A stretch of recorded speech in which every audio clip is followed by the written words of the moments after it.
Hello dear viewers, welcome back to MedChem Companion channel. In this session we will discuss the chemical classification of cephalosporins.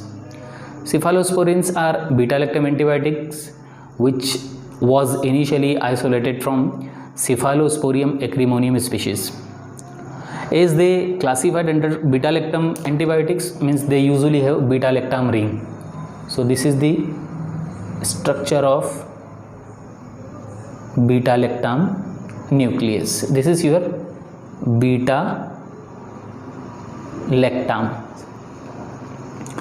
When this beta lactam nucleus is fused with dihydrometathiazine nucleus, so this is your dihydrometathiazine nucleus. So the structure so obtained, now this structure is called CFAM. This whole structure skeleton is called CFAM. Now if we do the numbering, then this CFAM nucleus have unique numbering. The numbering start from first sulfur, second, third, fourth, fifth, sixth, seventh and eighth.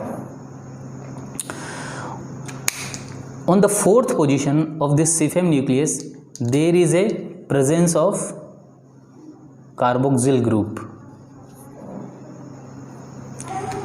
and on the third position there is present a acetoxy-methyl group. Acetoxy-methyl group. So this is your acetoxy-methyl group. And on the seventh position there is present a amine group. Now the structure so obtained, now whole this structure is known by the name 7-amino cephalosporanic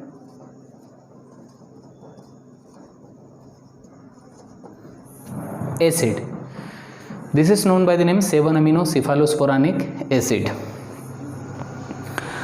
Now what happened in derivative of this cephalosporanic acid, or we can say what happened in the cephalosporins antibiotic? There are some changes, not several. When we acylate this amine group, then after acylation the nucleus changes to this structure R1C double bond O.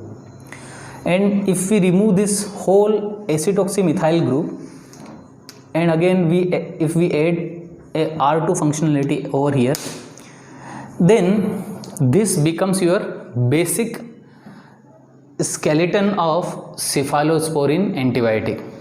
Means usually now all the cephalosporin derivative antibiotic have this general structure. So this is the basic skeleton of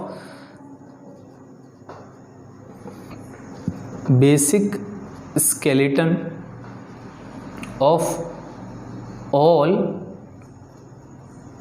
cephalosporanic or cephalosporin antibiotics.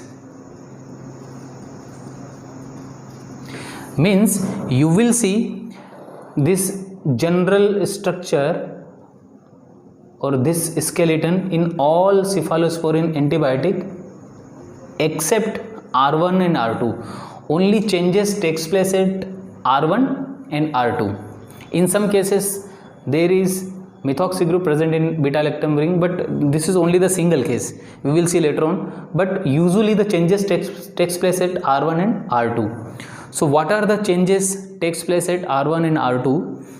We will see in the next session. So now we will classify cephalosporins on the basis of its chemical structure. So first what we will do, we have classified all the cephalosporins according to its generation wise, means first generation, second generation, third generation, fourth generation and fifth generation.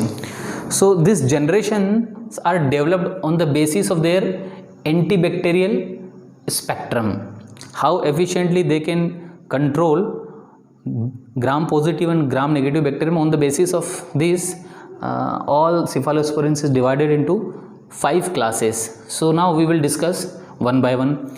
First of all, first is your first generation cephalosporins. First generation cephalosporin. So first generation cephalosporin is what? They have strong activity against gram positive bacteria, but they have very weak or very low or very less activity against gram negative bacteria. And we can say that this first generation cephalosporins do not have not active against Pseudomonas.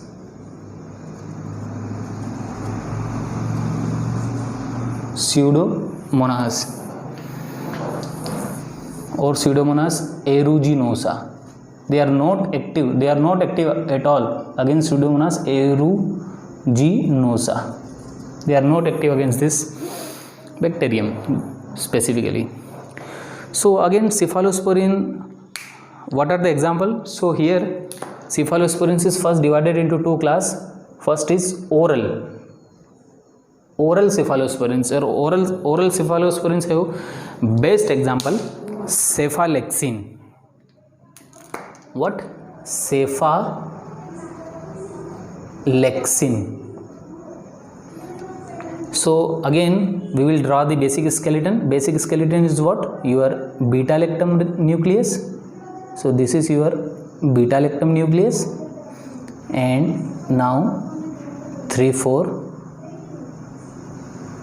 dihydro meta dihydrothiazine nucleus. So this is your nucleus. This is carboxyl group. Here amine group is there as usual, and amine group is linked with acyl moiety.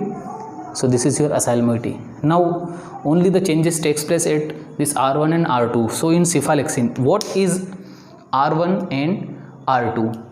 So at R2, first of all, here only methyl group is there, and at R1 position is what? There is a CH group, and this CH group is directly linked with your benzene nucleus, and this CH is connected to amine group. So this is the only changes in this skeleton. So cephalexin, this is the structure of your cephalexin. Now there is another derivative or another drug which comes under this oral cephalosporin class, that is cefadroxil.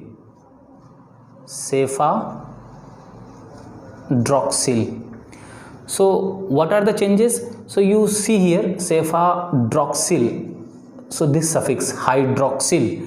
So what happened here is that nothing, whole structure remains same, only hydroxyl, cefadroxil means the suffix related with hydroxyl. So there is hydroxyl group at this para position. So this is the structure of your cefadroxil. Nothing different, all functional groups remains same. This is the only change.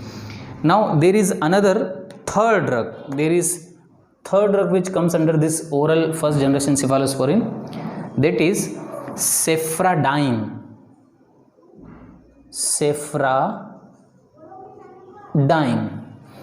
So what is unique in this cephradine? So there are some changes over here. This structure remains same.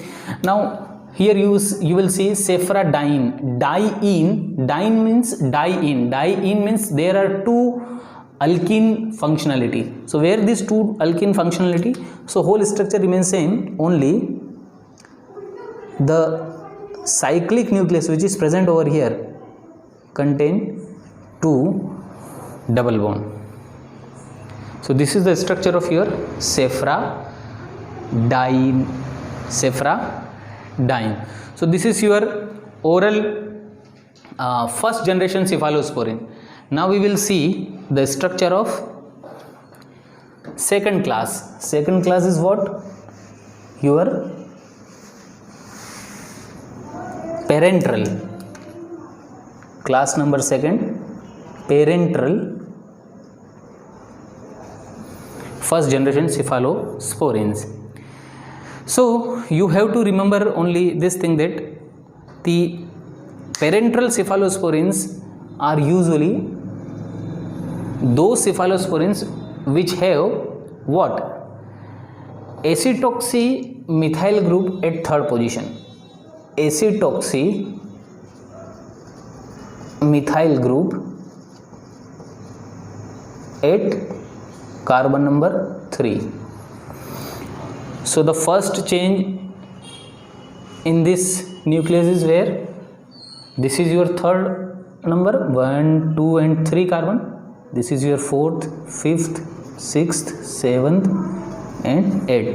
So this third position, at this third position, there is what? There is acetoxy methyl group. So what is this structure acetoxy methyl group is? So this is your CH2 and this is your acetoxy group, COCH3. So this is your acetoxy and this is your methyl. So acetoxy. So at this third position, all the parenteral cephalosporin of first generation have this acetoxy methyl group at this third position. Now the example which comes under this parenteral is your cephalothin. Which example? Cephalothin. So again, what special feature this cephalothin have? So here nothing important, nothing new is there. Again here is CH2 group, and on this CH2 group there is a presence of what? This 5-membered sulfur containing ring. And you know that this 5-membered sulfur containing nucleus is known by the name thiophene. That's why thiophene. So that's why this cephalothin have in suffix. So with this in we can memorize that here a thiophene nucleus is there. So this is the structure of your cephalothin. So now this completes your first generation cephalosporin. Now we will move on to the second generation cephalosporin. So now second generation cephalosporin. This is your second generation cephalosporin. So again, what's new in second generation? So first generation are not active against your gram-negative bacteria. So what changes comes here is that this second generation just becomes reverse of first generation. They are very less active against gram-positive bacteria, but they are highly effective. Not highly, but somehow they are much better than first generation. So they have some activity against gram-negative bacteria. So this is the change, that's why they all are put together in a second group, second generation cephalosporin. But still they are not active against which? Pseudomonas aeruginosa. Still this second generation is not active against Pseudomonas aeruginosa. So again this second generation class is again subdivided into two classes. First is your oral second generation cephalosporin. So oral second generation cephalosporin have which structure?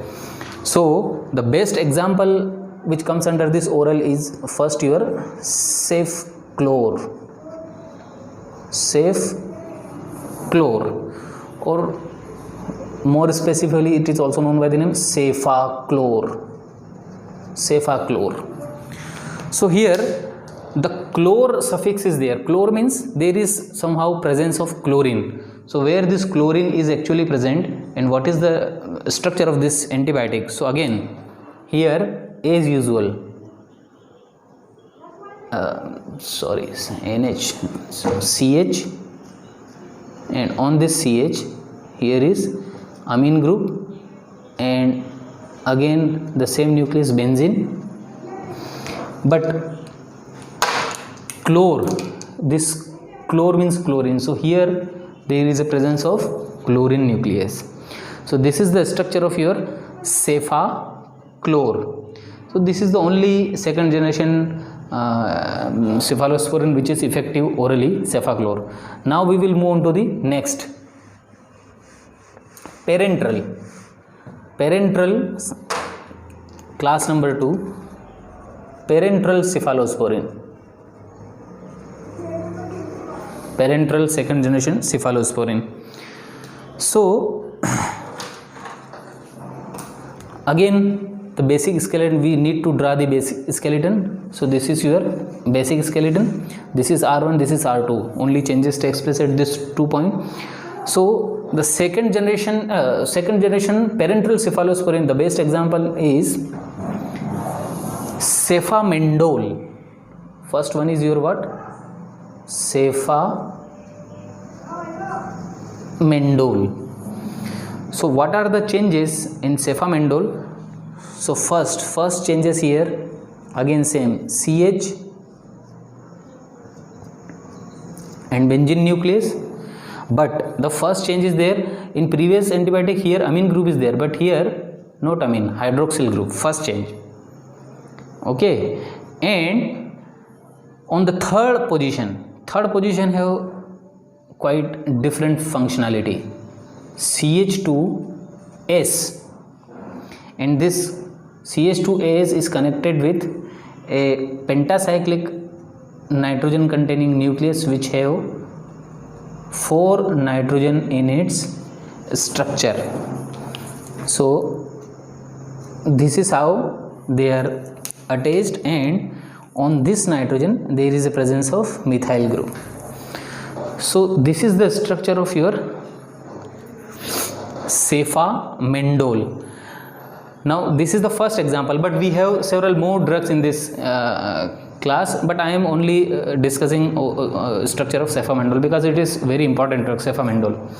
Now this second generation cephalosporin is again the third class which comes under this second generation. It is divided into 3 classes. So this is your third class. Third class is known by the name, actually it is also a parenteral drug, but because it is derived from some other species, so whole class grouped together here. The third class is known by the name cefamycins.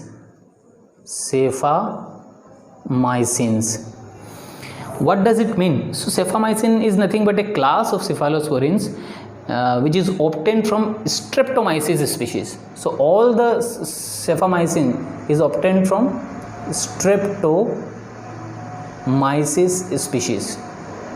So that's why they are all grouped together into a separate subclass, cefamycins. So this cefamycins, what is the characteristic feature? So cefamycin, all the cefamycin cephalosporins have a methoxy group on the beta-lactam ring. This is only the cephalosporin which have substitution on the beta-lactam ring. So what is present on the beta-lactam ring? A methoxy group is there. So what we will see with an example. The best example which comes under this class is cefoxitin. So how this cefoxitin looks like? So first we will draw the basic skeleton. This is your basic skeleton. This is R1, this is R2. So what are the changes? So first, I have already discussed this cefamixin have a methoxy group. So methoxy group is present at this 7th position. This is the only cephalosporin antibiotic which have substituent on beta lactam ring. This is the only and single antibiotic. Other antibiotic, cephalosporin antibiotic, do not have any substitution on the beta lactam ring. This is the only methoxy group is there. Now what are the substitution at C1 and R1 and R2 position? So here again, as usual, this is connected with CH, this NH, CH2 and thiophene nuclease. So CH2 and thiophene. And what is the special group which is present on this ring? So as usual, here your acetoxymethyl, in spite of acetoxymethyl, here present your